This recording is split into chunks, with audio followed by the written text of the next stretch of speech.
వినుట వల్ల విశ్వాసం కలిగిద్ది అన్నాడు.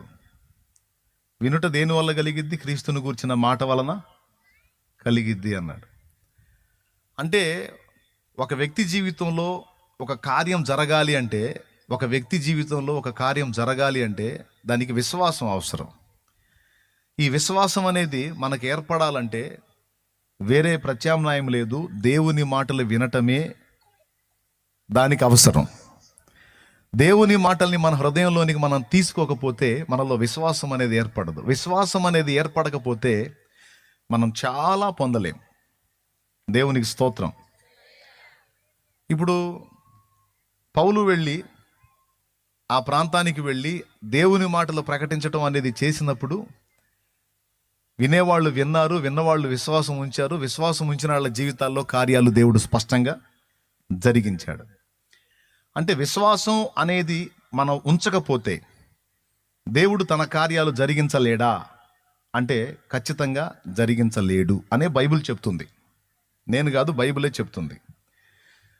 బైబిల్ గ్రంథంలో దేవుడికి అసాధ్యమైనది ఏది లేదు అని ఉంది. దేవునికి అసాధ్యమైనది ఏది లేదు అని ఉంది. దేవుడు ఏదైనా చేయగలడు అని ఉంది. కానీ దేవునికి కూడా అసాధ్యమైనవి కొన్ని ఉన్నాయి. వాటిల్లో మొట్టమొదటిది ఏంటంటే దేవుడు పాపం చేయలేడు. చేపిస్తారా మీరు దేవుని చేత పాపం?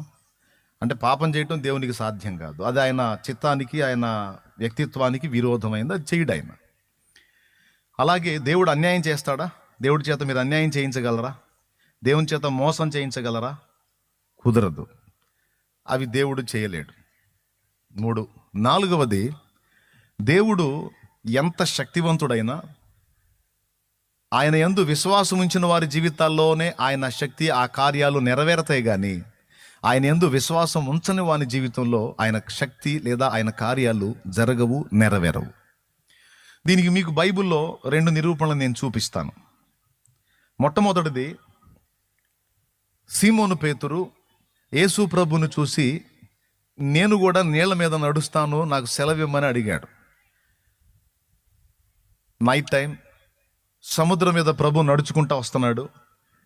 అలా సమీపంలోనికి వస్తున్నప్పుడు ఆ పడవలో ఉన్నోళ్ళు అందరూ చూశారు. ఫస్ట్ భూతమని భయపడ్డారు. తర్వాత ప్రభు మాట్లాడినాక ప్రభు అన్నాడు, నేనే, మీరేం భయపడకండి అన్నాడు.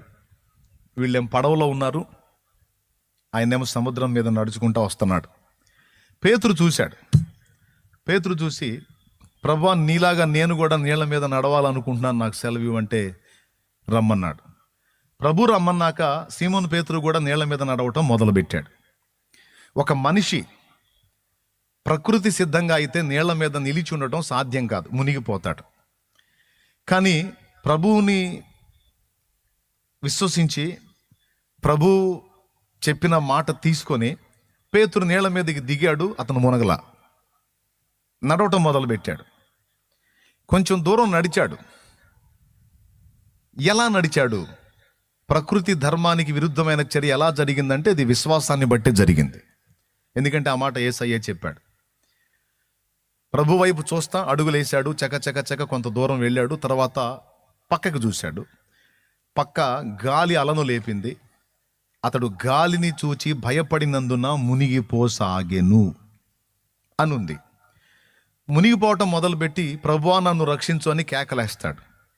అప్పుడు ప్రభు వచ్చి అతను చేయబట్టుకొని లేపి నిలిపి ఓ మాట అంటాడు, అల్ప విశ్వాసి, ఎందుకు సందేహపడితివి అని. అతడికి సందేహం వస్తే నీకెందుకు? అతనికి విశ్వాసం ఉంటే నీకెందుకు? లేకపోతే నీకెందుకు? నువ్వు శక్తిగల్లోడివిగాయా, నువ్వు నీళ్ల మీద నడిపించు అని మనం అందామా? కుదరదు. అక్కడ దేవుడు స్పష్టంగా చూపిస్తున్నాడు. సందేహము లేకుండా స్థిర విశ్వాసాన్ని కలిగి ఉన్నప్పుడేమో అతడు నీళ్ల మీద నడిచాడు.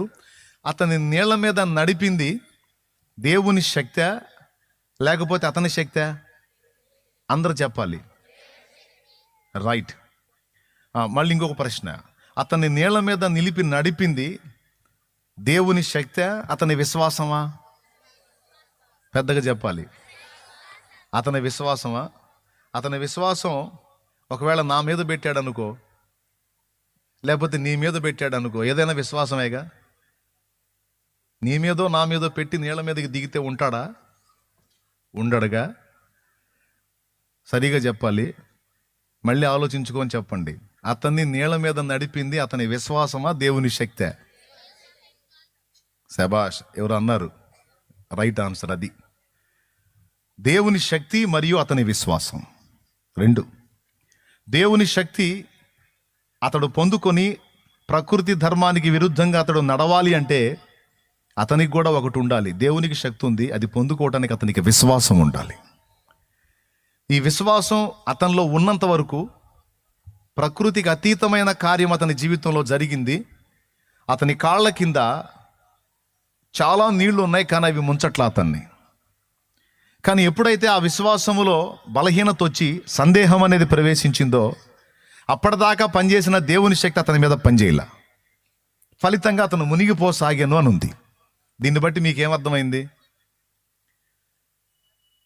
అంటే విశ్వాసము ఎంత ప్రాముఖ్యమో మనకు అర్థం. అంటే విశ్వాసము గలవారి విషయంలో, విశ్వాసము గల జీవితంలోనే ఒక కార్యాన్ని దేవుడు చేయగలుగుతాడు. దేవుని కార్యం ఒకటి కాదు, ఎన్నైనా ఏవైనా పొందగలిగేది విశ్వాసాన్ని బట్టే. ఆ విశ్వాసం అనేదాన్ని మనం కానీ కోల్పోయామంటే దేవుడి దగ్గర ఎన్ని విషయాలు ఉన్నా, ఎంత శక్తి ఉన్నా దాన్ని మనం పొందలేం. దీనికి రెండవ నిరూపణ, ఇప్పుడు మొదట చెప్పిన దాని రిఫరెన్స్ మీరు చూడవచ్చు, మత్తయి సువార్తలో ఉంటుంది 14:31. జస్ట్ రిఫరెన్స్ గుర్తు రాసుకో, 14:31. అది మత్తయి సువార్తలో ఉంటుంది. యేసు ప్రభు నీళ్ల మీద నడిచినటువంటి ఉదంతం. ఇప్పుడు రెండవది మీకు రెండు చూపిస్తాను అన్నాను. రెండవది మార్కు సువార్త. చూడండి, ఒక విచిత్రమైన మాట బైబిల్ గ్రంథంలో రాస్తుంది. మార్కు సువార్త 6వ అధ్యాయము 4వ వచనం నుంచి కిందికి. అందుకు యేసు, ప్రవక్త తన దేశములోను తన బంధువులలోను తన ఇంటివారిలోనూ తప్ప మరి ఎక్కడనూ ఘనహీనుడు కాడని చెప్పెను. అందువలన కొద్దిమంది రోగుల మీద చేతులుంచి వారిని స్వస్థపరచుట తప్ప మరి ఏ అద్భుతమును ఆయన అక్కడ చెయ్యజాలకపోయెను. చెయ్యలేదు అనేది వేరు, చెయ్యలేకపోయెను అనేది వేరు. మనం చెప్పుకుందాం, దేవునికి అసాధ్యమైనది ఏమైనా కలదా? పెద్దగా చెప్పాలి. దేవునికి అసాధ్యమైనది ఏమైనా కలదా? ఏమీ లేదు. సమస్తము చేయగలడు. అయితే ఎవరి విషయంలో చేయగలడు? ఎవరు ఆయన యందు విశ్వాసం ఉంచారో వారి జీవితాల్లో నిశ్చయంగా కార్యాలు. కానీ తన స్వదేశం వెళ్ళినప్పుడు, స్వజనుల మధ్యలోకి వెళ్ళినప్పుడు వాళ్ళు అన్నారట, వాళ్ళు ఏమని విశ్వాసం ఉంచారో తెలుసా? వడ్లవాణి కుమారుడు గాడా, యోసేపు కొడుకు కాదా, ఆ మరియమ్మ కొడుకు కాదా అని యేసు ప్రభుని ఎంత తేలిగ్గా చూశారంటే, మా బజారోడే, మా పక్కింటోడే అన్నట్టుగా మాట్లాడారు. మా బజారోడే, అరే మీ బజారోడో మీ పక్కింటోడో. ఇప్పుడైతే ఆయన దైవశక్తిని కలిగి ఉన్నవాడు, ఎంతోమందిని బాగు చేస్తున్నాడు, కార్యాలు నెరవేరుస్తున్నాడు. కానీ వాళ్ళు స్వదేశస్థులు, స్వజనులు అండ్ బంధువులు, మరి వాళ్ళ విషయంలో ఆయన కార్యం జరగల. ఎందుకంటే వాళ్ళు ఆయన యందు విశ్వాసం ఉంచాల.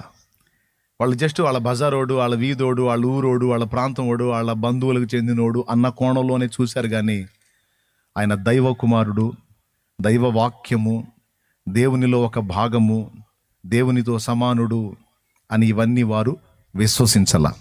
ఆయన తన స్వకీయుల యొద్దకు వచ్చెను, వారు ఆయన యందు నమ్మిక ఉంచలేదు అని రాసుంది. కాబట్టి ఇక్కడ రెండవ సాక్ష్యం మీకు ఏం కనపడుతుందంటే, ఈ అవిశ్వాసం కలిగినటువంటి హృదయాలు ఉన్నటువంటి వాళ్ళ జీవితాల్లో ఆయన కార్యాలు చెయ్యలేదు అనలేదు, కానీ చెయ్యజాలకపోయేను అన్నాడు. అంటే చేయలేకపోయాడు. ఇప్పుడు నేను మంచి చిత్రలేఖనం వేశాను, అందమైన బొమ్మ గీశాను, దాన్ని చూడటానికి నీ కళ్ళు లేవు, నన్నేం చేయమంటావు? నేనైతే అందమైన చిత్రలేఖనాన్ని గీశాను, దాన్ని చూడటానికి, దాన్ని చూసి ఆనందించడానికి నీకు కళ్ళు లేవు. మరి నేను దానికి ఏం చేయలేను. అదే నీకు కళ్ళు ఉన్నట్టయితే నేను గీసిన అందమైన చిత్రలేఖనాన్ని చూసి నువ్వు చాలా సంతోషపడతావు, పరవశిస్తావు. నేను చక్కని పాట పాడాను, నీకేమో వినటానికి చెవులు లేవు. చెవులు ఉన్న వాళ్ళందరూ ఆ పాటను ఆస్వాదించారు, చెవులు లేని వ్యక్తి ఆ పాటను ఆస్వాదించలేకపోయాడు. తప్పెవరిది? అంటే నేను పాట పాడలేదా? చక్కగా పాట పాడాను, కానీ ఎవరు వినగలిగారు? చెవి గలవాడు అన్నాడు యేసయ్య. అంటే చెవి ఎవరికి లేదు? అందరికి చెవులు ఉన్నాయిగా. ఈ చెవులు వేరు, దైవస్వరాన్ని వినే ఆ చెవులు వేరు. దేవునికి స్తోత్రం. దైవస్వరాన్ని వినే ఆ చెవే విశ్వాసము. విశ్వాసం అనే చెవి ఉన్నవాడే దేవుని స్వరాన్ని వింటాడు, దేవుని విషయాలు తెలుసుకుంటాడు. విశ్వాసము అనే కళ్ళు కలిగిన వాడే దేవుని కార్యాలను చూస్తాడు. విశ్వాసము అనే చేతులు గలవాడే దేవుని కార్యాలను స్వతంత్రించుకోగలుగుతాడు.